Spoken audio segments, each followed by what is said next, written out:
नमस्कार। आज हम भवानी प्रसाद मिश्र के द्वारा रचित कविता घर की याद का अध्ययन करेंगे। इस कविता के विषय में पहले हम जान लें।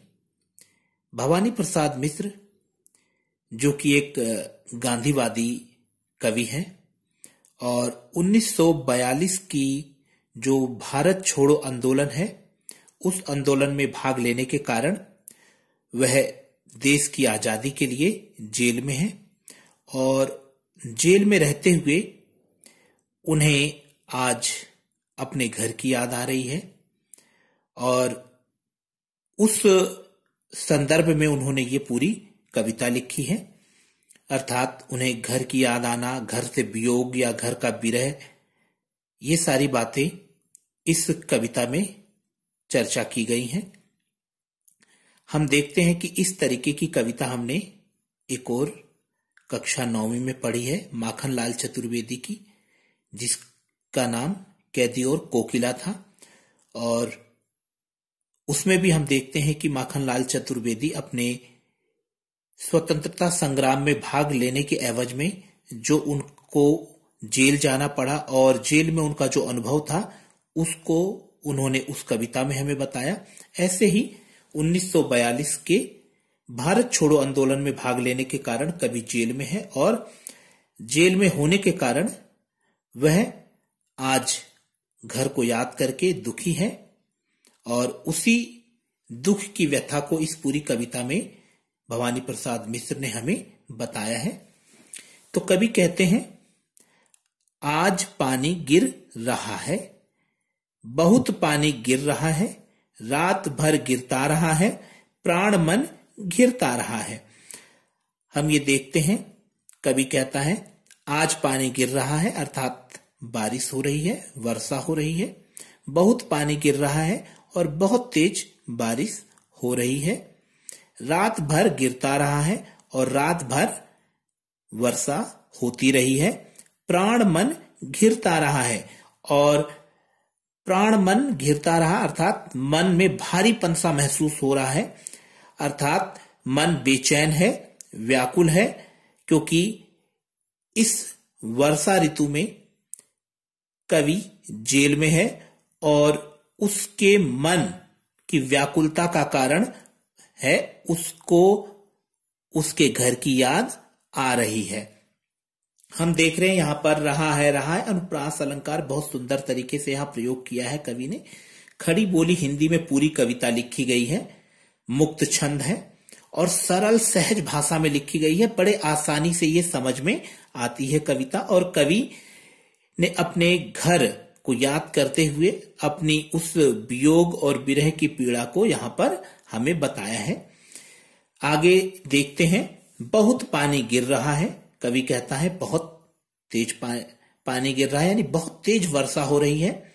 घर नजर में तिर रहा है, अर्थात घर मानो कवि की आंखों के सामने आ जा रहा है, यानी घर की इतनी तेज याद आ रही है, इतनी अधिक कवि को याद आ रही है कि पूरा घर उसकी आंखों के सामने दृश्य बिंब के रूप में साकार हो जा रहा है। कई बार हम जब किसी चीज या किसी वस्तु को या किसी व्यक्ति को याद करते हैं तो मानो उसका प्रतिबिंब या उसका चित्र हमारे मन मस्तिष्क में उभर आता है। तो बहुत सुंदर यहाँ पर दृश्य बिंब का जो है यहाँ पे कवि ने चित्र खींचा है। और रात भर पानी गिर रहा है, ये भी वर्षा का बहुत सुंदर चित्र खींचा है कवि के द्वारा अपने शब्दों के द्वारा।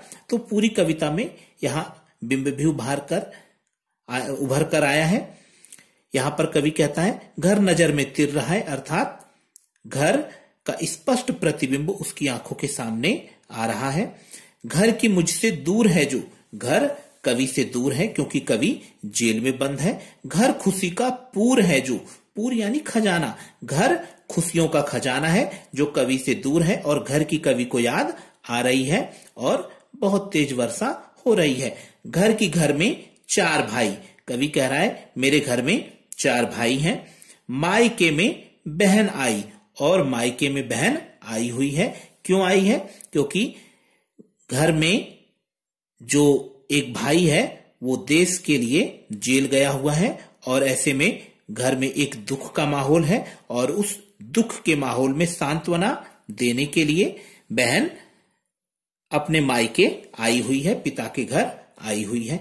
बहन आई बाप के घर, अर्थात बहन अपने पिता के घर आई हुई है ताकि वो जो भाई जेल गया हुआ है, घर में दुख का माहौल है, उनको सांत्वना दे सके। हाय रे परिताप के घर, परिताप यानी दुख के घर, हाय रे दुख के घर में बहन अपने पिता के घर आई है और घर में मेरे 4 भाई हैं और बहन दुख और संवेदना में हिस्सेदारी के लिए आई है, अर्थात शोक प्रकट करने के लिए आई है, हमें सांत्वना देने के लिए आई है। घर की घर में सब जुड़े हैं, कवि कहता है मेरे घर में सब एक दूसरे से जुड़े हुए हैं, अर्थात एक दूसरे से बहुत प्यार करते हैं। सब कितने कब जुड़े हैं और मेरे घर में इस दुख के अवसर पर सभी लोग और अधिक निकट आ गए हैं। इतना हम देखते हैं कि कई बार घर में जब दुख या किसी शोक का माहौल होता है तो सभी एक दूसरे को सांत्वना देते हैं और एक दूसरे के निकट आ जाते हैं। ऐसे ही घर में एक भाई जेल गया हुआ है तो इस कारण सभी लोग एक दूसरे से जुड़ गए हैं और इतने वे कभी नहीं जुड़े थे, जैसा कि कवि हमें बता रहा है। 4 भाई 4 बहनें, कवि कहता है कि मेरे 4 भाई हैं और 4 बहनें हैं। भुजा भाई प्यार बहनें, और भाई यहां पर भुजा के रूप में बताया गया तो यानी भाई ताकतवर हैं और कर्मशील हैं। प्यार बहनें, और बहनें उन भाइयों से प्यार करने वाली हैं। तो यहां पर बहुत सुंदर उपमान के द्वारा भुजा भाई प्यार बहनें के माध्यम से कवि ने अपनी बात को यहां पर बहुत सुंदर तरीके से रखा है। खड़ी बोली हिंदी मुक्त छंद में है और हम ये देखते हैं हर जगह यहां पर अनुप्रास अलंकार की छटा देखने को मिलती है। आगे बढ़ते हैं हम। और मां बिन पढ़ी मेरी मां पढ़ी लिखी नहीं है। दुख में वह गढ़ी मेरी, और मेरे ही दुख में वह गढ़ी हुई है, यानी मेरी ही दुख से वो सराबोर है। मैं जेल में हूं, इस कारण वह मेरी मां दुखी है। मां की जिसकी गोद में सिर रख लिया तो दुख नहीं फिर। कवि कहता है मेरी मां मुझे बहुत प्यार करती है, अगर मैं उसके गोद में अपना सिर रख लूं तो मेरे सभी दुख दर्द दूर हो जाते हैं, लेकिन अभी मैं जेल में हूं इसलिए मैं उसकी गोद में अपना सर नहीं रख सकता हूं। मां की जिसकी स्नेह धारा का यहां तक भी पसारा कि मेरी मां का जो स्नेह धारा है, जो प्रेम है, वो मुझे जेल में भी प्राप्त हो रहा है क्योंकि मैं उसे याद कर रहा हूं और वो मुझे याद कर रही है। इस कारण उसका वो स्नेह मुझे यहां जेल में भी मिल रहा है। पसारा यानी जेल तक उस प्रेम का विस्तार है। स्नेह धारा में रूपक अलंकार है। उसे लिखना नहीं आता, मेरी मां को लिखना पढ़ना नहीं आता है। ऊपर हमने देख ही लिया है बिन पढ़ी मेरी, तो यहां पर कवि कहता है उसे लिखना नहीं आता जो कि उसका पत्र पाता। मेरी मां को पढ़ना लिखना नहीं आता है, नहीं तो वो मुझे अवश्य पत्र भेजती। पिताजी जिनको बुढ़ापा एक क्षण भी नहीं व्यापा, मेरे पिता ऐसे हैं जिन्हें कि बुढ़ापा एक क्षण के लिए भी नहीं व्यापा है, यानी मेरे पिता अपनी उम्र के हिसाब से कभी भी अपने आप को बूढ़ा नहीं समझते हैं। जो अभी भी दौड़ जाए, मेरे पिता अभी भी दौड़ लगाते हैं। जो अभी भी खिलखिलाएं, मेरे पिता अभी भी खिलखिलाकर हंसते हैं।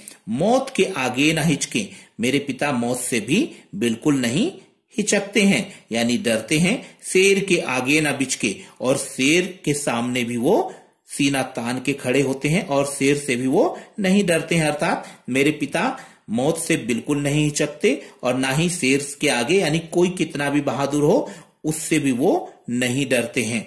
बोल में बादल गरजता, मेरे पिता की आवाज बहुत भारी है और उनकी आवाज मानो कोई शेर की आवाज हो जो दूर तक सुनाई देती है। काम में झंझा लरजता, और मेरे पिता जब कार्य करते हैं तो मानो उनके कार्य से बिजली भी शर्मा जाए, अर्थात बड़ी फुर्ती से वो अपने कार्य को करते हैं। तो यहां भी बहुत सुंदर तरीके से बादल गरजता, झंझा लरजता, इसमें उपमान के माध्यम से कवि ने अपनी बात को रखा है। यहां भुजा भाई में हमने देखा यहां भी हम अनुप्रास अलंकार देख रहे हैं। तो कवि ने पूरी कविता में खड़ी बोली हिंदी मुक्त छंद का प्रयोग किया है और कवि अपने घर को याद कर रहा है, उस घर की विरह में वो इस पूरी कविता को लिख रहा है और यहाँ स्नेह धारा में रूपक अलंकार है। आगे हम देखते हैं कि कवि और अपने घर को याद करते हुए हमें क्या बताना चाहता है अगले पृष्ठ में। आज गीता पाठ करके दंड 260 करके, मेरे पिताजी ने आज गीता पाठ किया होगा और दंड उठक बैठक, दंड 260 करके 260 बार उन्होंने उठक बैठक लगाई होगी। खूब मुदगर हिला लेकर, और उन्होंने आज एक व्यायाम करने वाला इस तरीके का यंत्र होता है और इसमें ये एक हत्था लगा होता है जिसको हिलाकर कंधों को बलिष्ठ बनाया जाता है। तो इस तरीके का मुदगर हिलाकर मूठ उनकी मिला लेकर और मुगदरों की मूठों को मिलाया होगा, यानी दोनों हाथ में दो मुगदल पकड़कर उन दोनों को एक दूसरे से मिलाया होगा। अर्थात पिताजी व्यायाम करते हैं, 260 उठक बैठक लगाते हैं, गीता का पाठ करते हैं और मुगदलों को उन्होंने आज हिलाकर उनकी मूठों को मिलाकर व्यायाम किया होगा। और जब ऐसा करने के पश्चात जबकि नीचे आए होंगे और वो जब ऊपर से उतरकर नीचे आए होंगे, नैन जल से छाए होंगे और उनकी आंखों में पानी होगा। हाय पानी गिर रहा है, घर नजर में तिर रहा है। कवि कहता है कि पानी गिर रहा है और मुझे मेरे घर की याद आ रही है। बहुत सुंदर दृश्य बिंब के माध्यम से वो अपनी बात कवि यहां पर रख रहा है। आगे कवि फिर कुछ बातों को दोहराता है।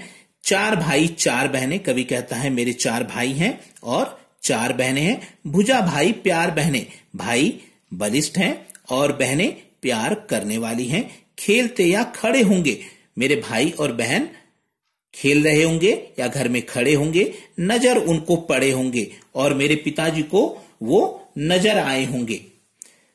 उन पर मेरे पिताजी की दृष्टि पड़ी होगी जब वो गीता पाठ करके व्यायाम करके नीचे आए होंगे और उनकी आंखों में पानी भर आया होगा, तो मेरे खेलते हुए भाई बहनों को उन्होंने देखा होगा। पिताजी जिनको बुढ़ापा एक क्षण भी नहीं व्यापा, पिताजी जो कि एक क्षण के लिए भी अपने आप को बूढ़ा नहीं समझते हैं, रो पड़े होंगे बराबर 5वें का नाम लेकर। मेरे पिता मेरा नाम लेकर, 4 भाई जो हैं उन 4 भाइयों के बाद 5वां भाई मैं हूं। मेरे पिताजी जब यहां पर मुझे नहीं देखा होगा तो मेरा नाम लेकर, भवानी नाम लेकर वो रो पड़े होंगे। यहां पर हम देखते हैं विशेषास्योक्ति भी अलंकार है, क्योंकि यहां पर बुढ़ापा होने के बावजूद भी व्यक्ति अपने आप को बूढ़ा नहीं समझ रहा है। तो यहां पर हम देख रहे हैं खड़ी बोली हिंदी और मुक्त छंद में बहुत सुंदर तरीके से कवि ने अपनी बात को रखा है और साथ ही साथ अपने घर की याद के विषय में उस विरही मन की व्याकुलता को हमें इस कविता के माध्यम से बताया है। आगे देखें अगले प्रश्न में क्या होता है। 5वां मैं हूं अभागा, कवि कहता है 5वां अभागा बेटा मैं हूं जिसके लिए मेरे पिता रो रहे हैं। जिसे सोने पर सुहागा, यहां पर देखिए सोने पर सुहागा का मतलब होता है किसी एक वस्तु से दूसरी वस्तु का श्रेष्ठ होना। अर्थात 4 भाई जो कवि के हैं उन चारों भाइयों में 5वां जो भवानी प्रसाद मिश्र हैं वो सबसे श्रेष्ठ हैं और सबसे अच्छे बेटे हैं अपने पिता के। तो कवि कहता है कि 5वां अभागा बेटा मैं हूं जो कि सोने पर सुहागा है, अर्थात सबसे अच्छा है। पिताजी कहते रहे हैं, और ये बात कौन कहता है? पिताजी कहते हैं कि ये मेरा सबसे अच्छा है, अच्छा बेटा है, प्यार में बहते रहे, और ये बात वो हमेशा प्यार में कहते हैं कि ये जो मेरे 4 बेटे हैं उसमें मेरा ये जो 5वां बेटा है वो सबसे अच्छा है। आज उनके स्वर्ण बेटे, आज उनके जो सोने जैसे बेटे हैं, जो अच्छे बेटे हैं उनके, स्वर्ण बेटे यानी सोने जैसे बेटे। यहां भी हम देखते हैं रूपक अलंकार है। लगे होंगे उन्हें हेटे, आज उन्हें ये बच्चे उन्हें अच्छे नहीं लगे होंगे, हेटे यानी अच्छे नहीं लगे होंगे। तो आज उनके जो सोने जैसे बेटे हैं जिनमें मैं सबसे ज्यादा श्रेष्ठ हूं, उनको आज वो बच्चे अच्छे नहीं लगे होंगे, क्योंकि मैं उन पर सुहागा बंधा बैठा हूं अभागा, क्योंकि उन सब बच्चों में उनका जो श्रेष्ठ बेटा है मैं यहां बंधा बैठा हूं। अभागा यानी मैं यहाँ पर जेल में बंद हूं, बंधा बैठा हूं। में बा की आवृत्ति होने से भी अनुप्रास अलंकार है। सोने पर सुहागा हम देखते हैं मुहावरा है यहां। और माँ ने कहा होगा दुख कितना बहा होगा। जब पिताजी अपने 5वें बेटे को याद करके रो रहे होंगे तो माँ ने उन्हें समझाया होगा। और माँ ने कहा होगा दुख कितना बहा होगा। माँ ने उनको रोते हुए या फिर शोक प्रकट करते हुए समझाया होगा।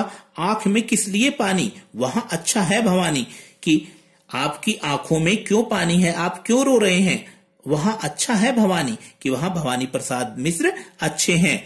वह तुम्हारा मन समझकर और अपनापन समझकर, वह तो तुम्हारे मन की बात को ही समझकर और अपनापन समझकर कि आप भी ऐसा ही चाहते हो। तुम्हारे मन में था कि भवानी देश के लिए कुछ करे और तुम्हारी बात को ही अपना मानकर गया है सो ठीक ही है। अगर वो देश के लिए जेल गया है तो ठीक है, यह तुम्हारी लीक ही है। लीक यानी सीख, यही तो तुम्हारी शिक्षा है और यही तुमने उसे शिक्षा दी है देश के लिए कुछ करने की। तो वो तुम्हारी शिक्षा के कारण उस शिक्षा को अपना मानकर अगर जेल गया है तो कोई बात नहीं।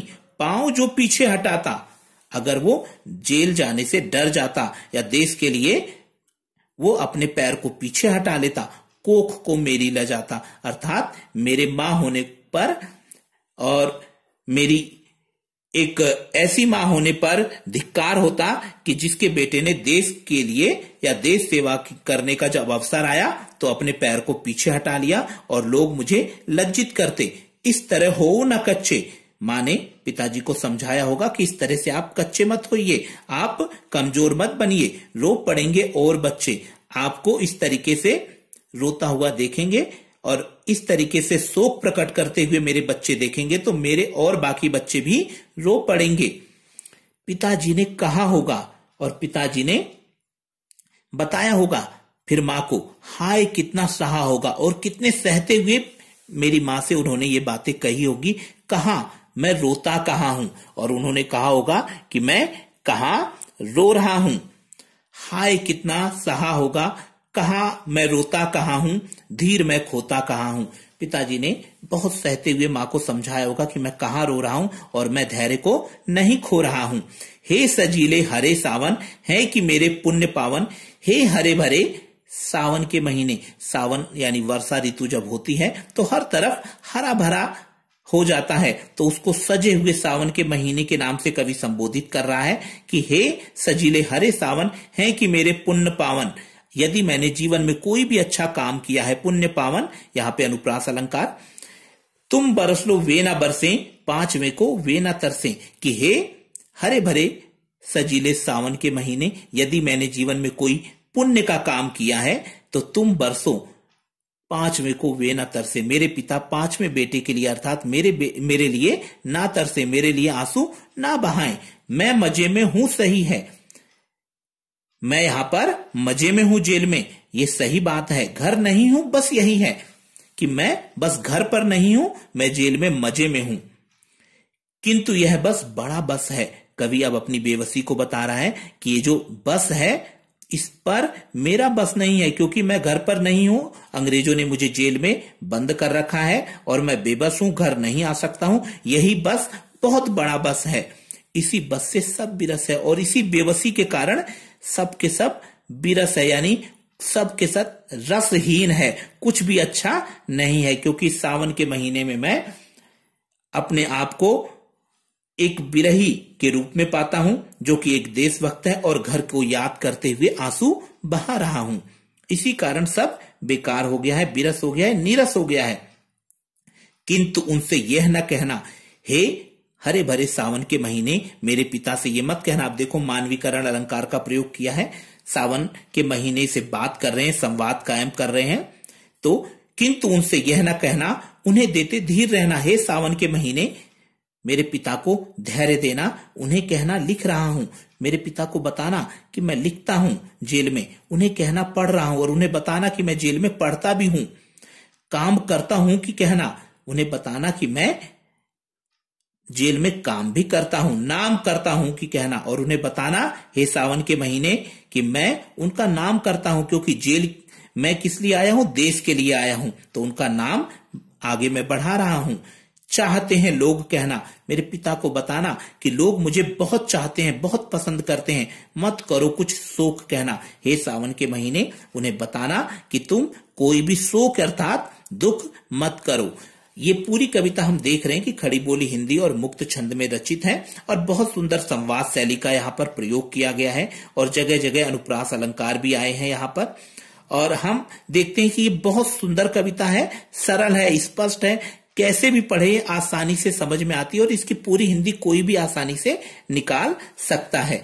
अब हम अगले प्रश्न में देखते हैं क्या है। और कहना मस्त हूं मैं, कातने में व्यस्त हूं मैं। कवि कहता है मेरे पिता को बताना है सावन के महीने कि मैं यहां पर बहुत मस्त हूं, बहुत खुश हूं, आनंद में हूं और कातने में व्यस्त हूं मैं, और चरखा चलाता हूं मैं। कातने यानी चरखा चलाता हूं। मैंने पहले ही बताया कि कवि गांधीवादी हैं, तो वे गांधी जी के आह्वान पर चरखा काटते हैं। और व्यस्त हैं यानी उसी में बिजी हैं, व्यस्त हैं। वजन 70 शेर मेरा, और कवि कह रहा है कि मेरा वजन 70 शेर है जेल में। ये एक मापने की इकाई है, वजन नापने की इकाई है शेर। और भोजन ढेर मेरा, और ढेर यानी बहुत सारा भोजन मैं जेल में करता हूं, अर्थात मैं खूब खाना खाता हूं और जिसकी वजह से मेरा वजन भी बढ़ गया है और मैं यहां बहुत खुश हूं और चरखा चलाता हूं। कूदता हूं खेलता हूं, जेल में मैं कूदता भी हूं खेलता भी हूं। दुख डटकर ठेलता हूं, और जो भी मुझे दुख आता है उसका मैं मुकाबला करता हूं। और कहना मस्त हूं मैं, हे सावन के महीने मेरे पिता को बताना कि मैं यहां मस्त हूं, आनंद में हूं।